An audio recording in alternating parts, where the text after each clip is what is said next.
A British court just ordered Meghan Markle to publicly retract 19 statements by Friday. Not next month. Not after an appeal process plays out quietly in the background. By 5 p.m. Greenwich Mean Time on March 7th. And the consequences of non-compliance are not symbolic. We are talking about contempt of court charges, fines reaching £500,000, and a judicial finding that will follow every future legal proceeding she enters for years to come. This ruling did not emerge from a tabloid. It came from Justice Malcolm Richards of the High Court's Queen's Bench Division, a 2-3-year veteran of the bench, with an appellate reversal rate below 8% after nearly 2 years of discovery, sworn testimony, and documentary evidence examination.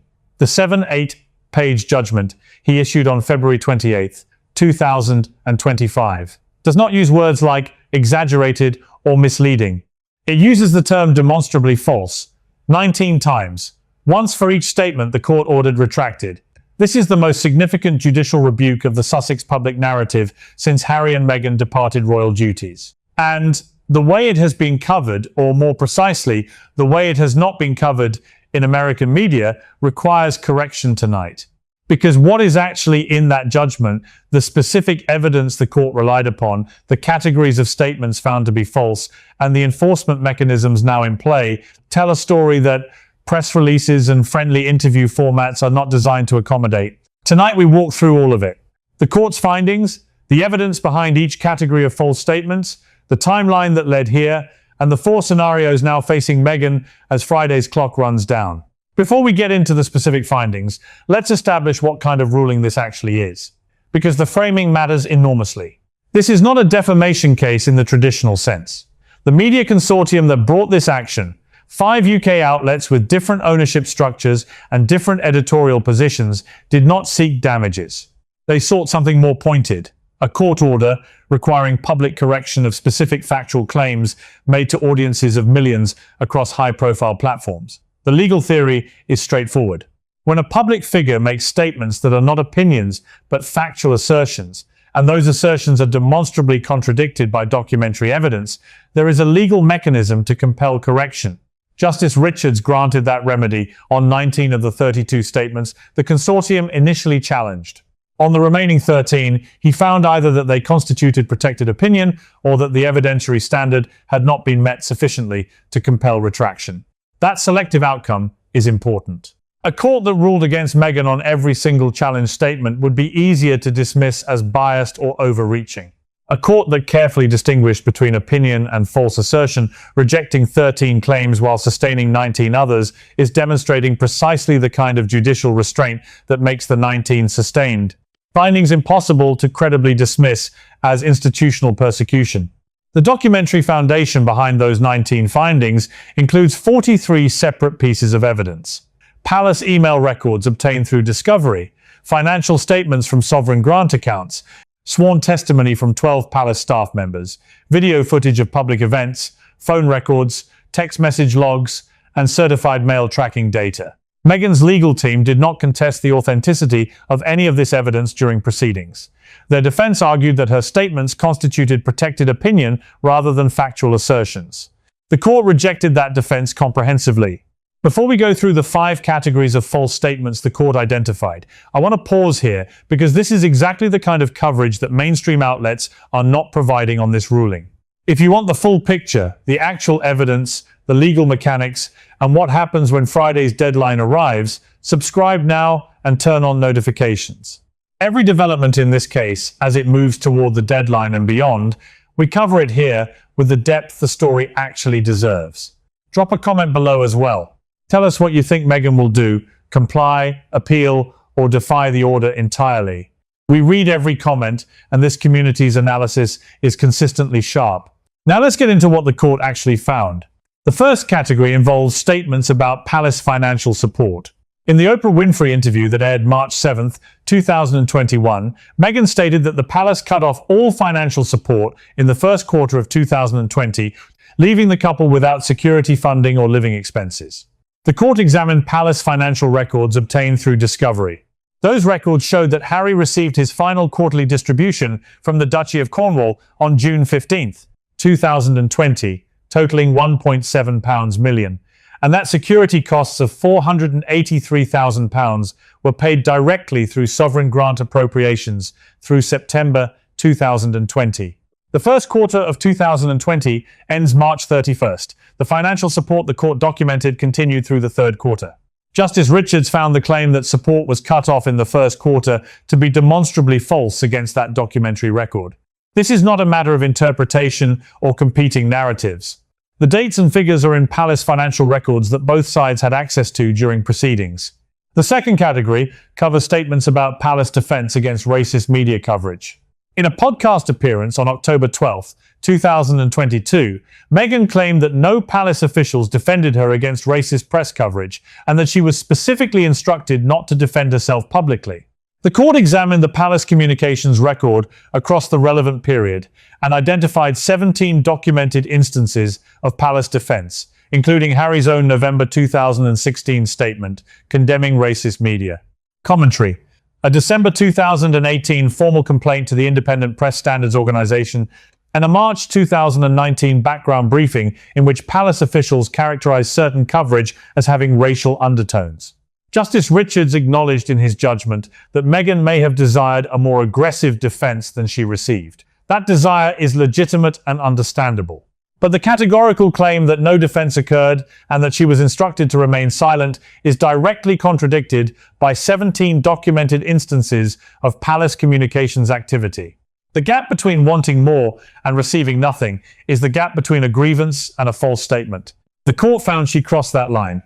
The third category addresses workplace conduct and staff treatment.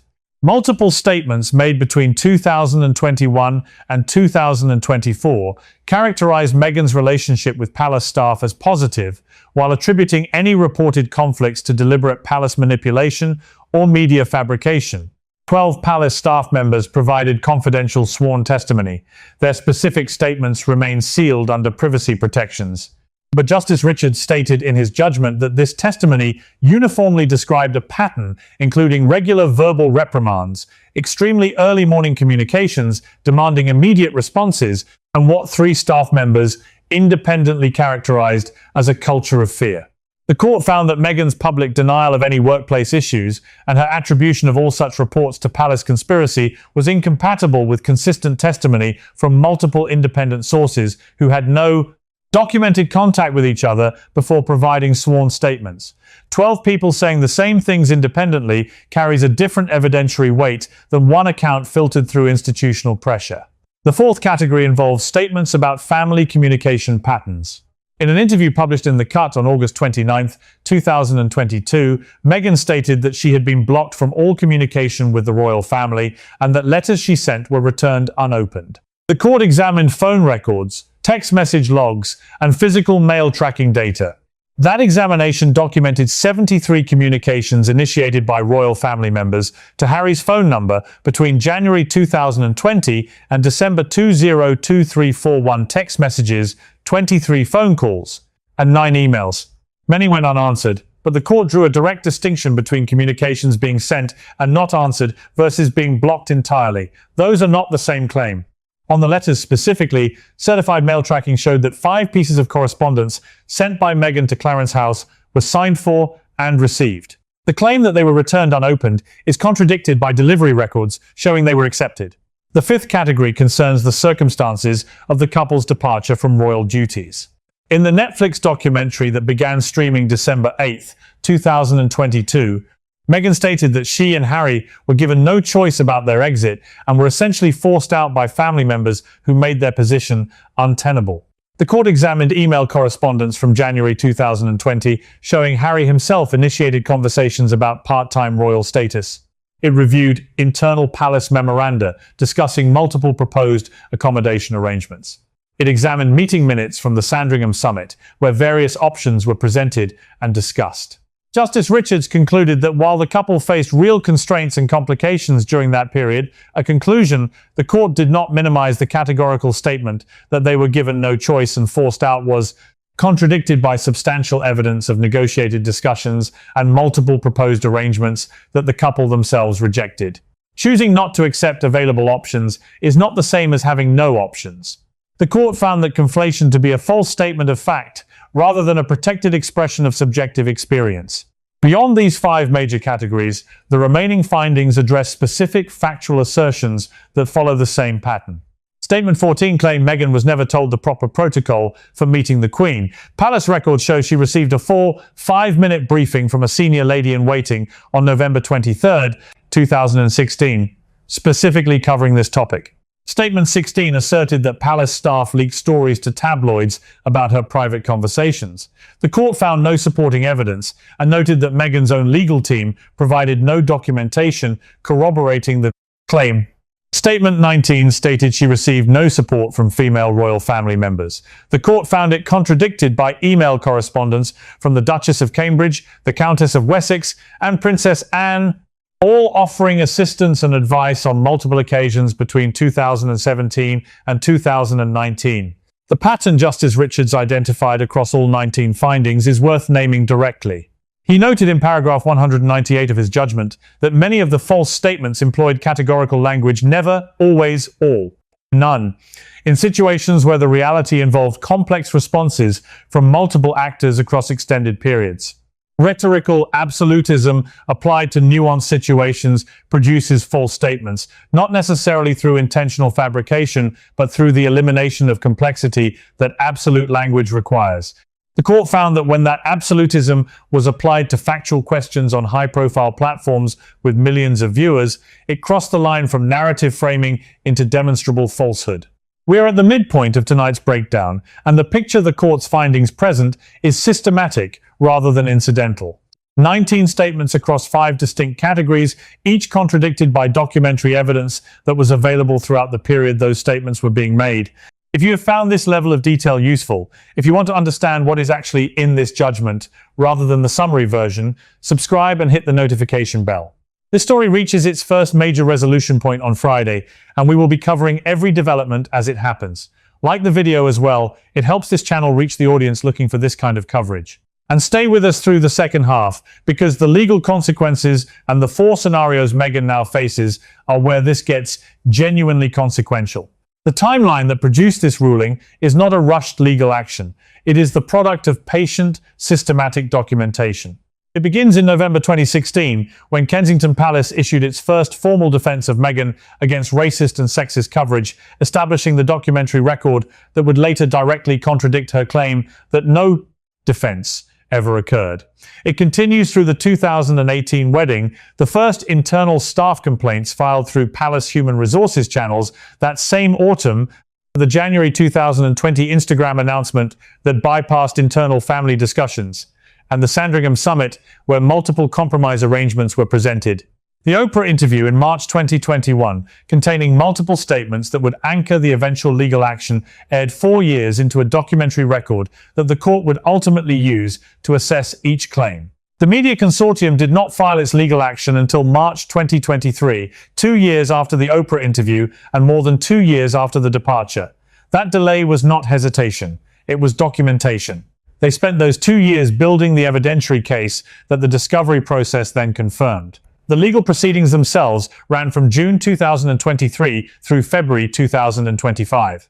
20 months of jurisdictional hearings, discovery submissions, sworn testimony from palace staff, closing arguments, and deliberation. Meghan's legal team had full access to the evidence, full opportunity to contest it, and full ability to present alternative explanations. Justice Richards addressed counter-arguments, specifically throughout his 7-8-page judgment. He did not rule against Meghan where the evidentiary standard was insufficient. He granted her position on 13 of the 32 challenge statements. What remains after that careful process is 19 findings of demonstrable falsehood backed by documentary evidence that was not contested on authenticity grounds. Now let's talk about the enforcement architecture. Because this ruling has teeth, and understanding how those teeth work matters for assessing what happens next. The court order requires Meghan to publish a court-approved retraction statement on any social media accounts she controls, provide that statement to major news organizations with a request for publication, and refrain from repeating the 19 false statements in any future public appearance. The court-approved statement must acknowledge that the High Court determined specific prior statements were factually inaccurate and must list each of the 19 statements by category. Critically, it must contain no defensive or qualifying language. No references to lived experience. No claims that the core message remains valid. The retraction must be a retraction. Non-compliance triggers contempt of court proceedings under the Contempt of Court Act 1981. Civil contempt carries fines up to £500,000 and unusually for civil matters, but Justice Richards specifically noted this in paragraph 211 potential custodial sentences for willful refusal to comply. Beyond the direct penalties, contempt findings become part of the legal record accessible in every subsequent proceeding. Meghan has active privacy lawsuits against UK publications. A court finding that she willfully defied an order requiring correction of 19 false statements is a document that defense teams in those cases will use. The immigration dimension is worth noting separately. US citizenship applications require demonstration of good moral character. Immigration authorities have discretion to weigh documented patterns of dishonesty when evaluating that requirement. A High Court judgment finding 19 demonstrably false statements provides exactly the kind of documentary evidence that such evaluations can reference. Then there are legal costs. UK courts routinely order losing parties to pay a substantial portion of winning parties' legal costs. High Court litigation of this complexity and duration typically generates cost awards, ranging from several £100,000 to over £1 million. On top of direct fines, on top of her own legal fees, Meghan faces the realistic prospect of being ordered to fund a significant portion of the media consortium's 2-year legal campaign against her. 4 scenarios now face Meghan as Friday's deadline approaches. Each carries distinct consequences and distinct probability assessments. Full compliance is the most legally prudent path. Publish the court-approved retraction by Wednesday, provide it to news organizations, move on. It minimizes additional legal exposure and stops the contempt clock. But it requires publicly acknowledging, on every platform she controls, that a court found 19 of her statements demonstrably false. It validates years of critical media coverage that she characterized as racist persecution. It contradicts the narrative foundation that her public identity has been built on for 7 years. The psychological and reputational cost is severe, even as the legal cost is minimized. Probability, 30%.